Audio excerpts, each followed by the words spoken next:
ఆస్మా స్నేహితులను. ఆస్మా కూడా ఒక చెప్పాలంటే భయానకరమైన వ్యాధి ఇది. దీని నుంచి కూడా చాలా మంది అంటే ఇది ఒక శ్వాసకోశకు సంబంధించిన వ్యాధి. ఇది ఎందుకు వస్తుంది ఏంటి అని మనం చూస్తే ఖచ్చితంగా దీనికి చాలా రీజన్స్ ఉండొచ్చు. చాలా కారణాలు కూడా ఉండొచ్చు. అయితే కొన్ని కారణాలు మనం తెలుసుకుందాం. అదేంటంటే ఎక్కువగా డస్ట్ అంటే ఈ ధూళి దుమ్ము ఆ, అది పీల్చుకోవడము. తర్వాత ఈ చల్లని వాతావరణము. చల్లని వాతావరణం చుట్టూ అవునా కదా. తర్వాత మన చుట్టూ మనం అంటే ఏదైనా పొలంలో అక్కడంతా ఈ రసాయనిక మందులు కొడుతూ ఉంటారు. ఆ స్ప్రే కొడుతూ ఉంటారు. అదంతా మనం పీల్చుకోవడం అదొక కారణము. తర్వాత ఈ పొగ అది పీల్చుకుంటూ ఉంటాము. తర్వాత ఈ కూల్ డ్రింక్స్ తాగుతూ ఉంటారు చూడండి. అట్లాంటి వాళ్ళకి ఖచ్చితంగా వస్తుంది ఇది. ఓకే. సో ఆ విధంగా రకరకాల కారణాల వల్ల వస్తుంది. అయితే చాలా మంది ఏం చెప్తారంటే ఇది ఒకసారి వచ్చిందంటే ఇది అంటే ఇంకోటి ఏంటంటే అందరికీ రాదు ఇది. చూడండి, ఇలాంటి వాతావరణం ఇద్దరు ముగ్గురు ఇదే వాతావరణం ఉన్నా కానీ ఒకరికి వస్తుంది ఒకరికి రాదు కదా. అంటే ఏ దాని మీద ఆధారపడి ఉంటుందంటే ఖచ్చితంగా వాళ్ళ యొక్క వ్యాధి నిరోధక శక్తి మీద ఆధారపడి ఉంటుంది. ఓకే, ఈ విధంగా జరుగుతుంది. సో ఇది వస్తే ఏంటంటే ఇక ఆల్మోస్ట్ లైక్ ఈ చిన్నగా అంటే ఈ యొక్క అలోపతి మెడిసిన్స్ అవి తీసుకుంటూ పోతే ఇది చావు వరకు తీసుకెళ్తుందన్నమాట మనిషిని. అంత భయంకరమైనటువంటి వ్యాధి చెప్పాలంటే. ఓకే. సో అంత ఈజీగా క్యూర్ కాదని చెప్తూ ఉంటారు. ఇది అంత ఈజీగా క్యూర్ కాదు, క్యూర్ అయ్యే పరిస్థితి లేదు అని చెప్తూ ఉంటారు. అంటే ఎందుకంటే ఇవన్నీ లంగ్స్ సంబంధించినటువంటి వ్యాధి ఇది. శ్వాసకోశలకు సంబంధించినటువంటి ఊపిరితిత్తులకు సంబంధించినటువంటి వ్యాధి. కాబట్టి దీన్ని ఎలా చేస్తే దీన్ని మనం తగ్గించుకోవచ్చు అనేది చూద్దాం. ఓకే. ఇప్పుడు మనము అంటే ఒక సహజమైన జీవనశైలి ఎలా నడుపుకోవాలి, ఈ ఈ వ్యాధి వచ్చిన వాళ్ళు సహజమైనటువంటి జీవన సూత్రాలు ఏం ఫాలో కావాలి, ఏం పాటించాలి చూద్దాం.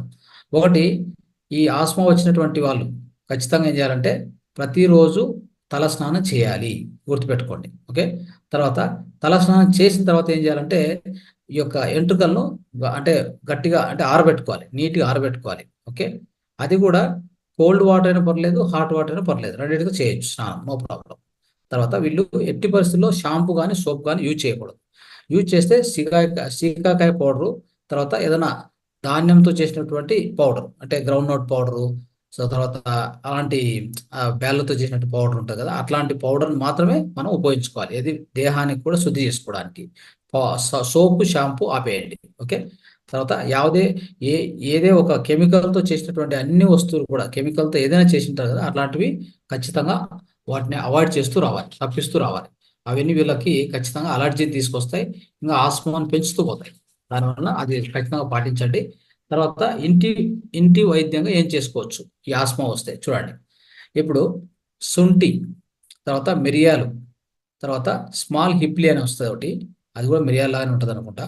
వీటన్నింటిని గ్రైండ్ చేసి పౌడర్ చేసుకోండి. ఓకే. పౌడర్ చేసుకొని దీన్ని ఏం చేయాలంటే ఒక కషాయంగా తయారు చేసుకోవాలి. ఒక పౌడర్ చేసుకొని డబ్బాగా వేసుకోండి. ఈ మూడు ఏవి, శొంఠి, పెప్పరు, స్మాల్ హిప్లీ. సో ఈ మూడింటిని పౌడర్ చేసుకొని ఒక డబ్బాలు వేసుకోండి. ఒక చెంచా తీసి మామూలుగా నీళ్ళు వేసుకొని కషాయంలాగా తయారు చేయండి. పొద్దున రాత్రి తాగండి. చూడండి ఎలా ఉంటుందో, ఆస్మా అతి వేగంగా తగ్గుతుంది, దాంట్లో సందేహమే లేదు. ఓకే. తర్వాత ఇంకోటి ఏంటంటే ఒక 6 ద్రాక్ష, అదే నల్ల ద్రాక్ష ఉంటుంది చూడండి, అది ఏం చేయాలంటే ఈ మన యొక్క తేనెలో నానబెట్టాలి. తేనె నానబెట్టి ఆ, పొద్దున్నే పరగడుపున అవి తింటే మీకు చాలా తొందరగా కంట్రోల్ అవుతుంది ఈ యొక్క ఆస్మా. ఓకే. తేనెలో నానబెట్టాలి నైటు. పొద్దున్నే మనం ఏం చేయొచ్చు అంటే 6 గ్రేప్స్ను మనం తినొచ్చు. అది బ్లాక్ గ్రేప్స్ ఉంటాయి. తర్వాత మూడోది, 1 కప్పు నీరు 2 స్పూన్ల గోవారకు మిక్స్ చేసుకొని ప్రతిరోజు ఏంటంటే రోజుకోసారి పొద్దున్నే ఎంటీ స్టమక్ అంటే ఖాళీ పొట్టతో ఉన్నప్పుడు దాన్ని సేవించండి.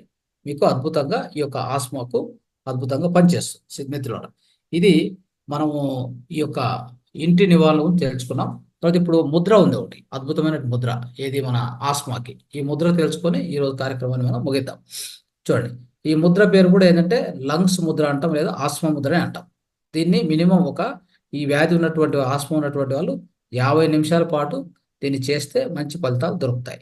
సో దీన్ని చాలా సింపుల్, ఇది ఏం లేదు. చూడండి, 2 చేతులు ఎప్పుడు కూడా చేతులు క్లీన్గా పెట్టుకోవాలి. ఈ యొక్క గోర్లు ఉండకూడదు ముద్ర ప్రాక్టీస్ చేయాలంటే. ఓకే. సో తర్వాత నిటారుగా కూర్చోవాలి. ఒక 4-5 దీర్ఘ శ్వాసలు తీసుకోవాలి. తర్వాత నిదానంగా ముద్రను పెట్టాలి.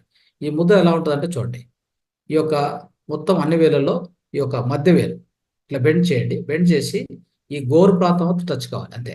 చూడండి, ఈ గోరు ప్రాంతం మాత్రం టచ్ కావాలి, ఇంకా ఏ వేళ్ళు టచ్ కావద్దు. ఓకే, కనిపిస్తుందా? అందరికి అర్థమైందా? ఈ గోరు ప్రాంతం మాత్రం టచ్ కావాలి. ఇలా పెట్టుకొని, ఇట్లా కింద పెట్టుకొని, ఇలా పెట్టుకొని ప్రాక్టీస్ చేస్తూ పోవాలి.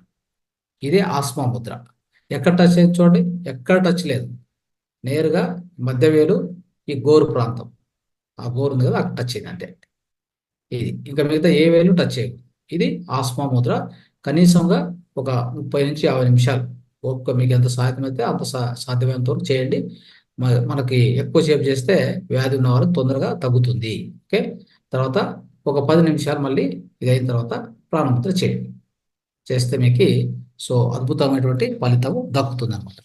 ఇది మిత్రులారా, ఈరోజు మనం తెలుసుకోవాల్సినటువంటి ఈ యొక్క ఇంటి నివారణ కూడా మనం కంప్లీట్ చేసుకున్నాం.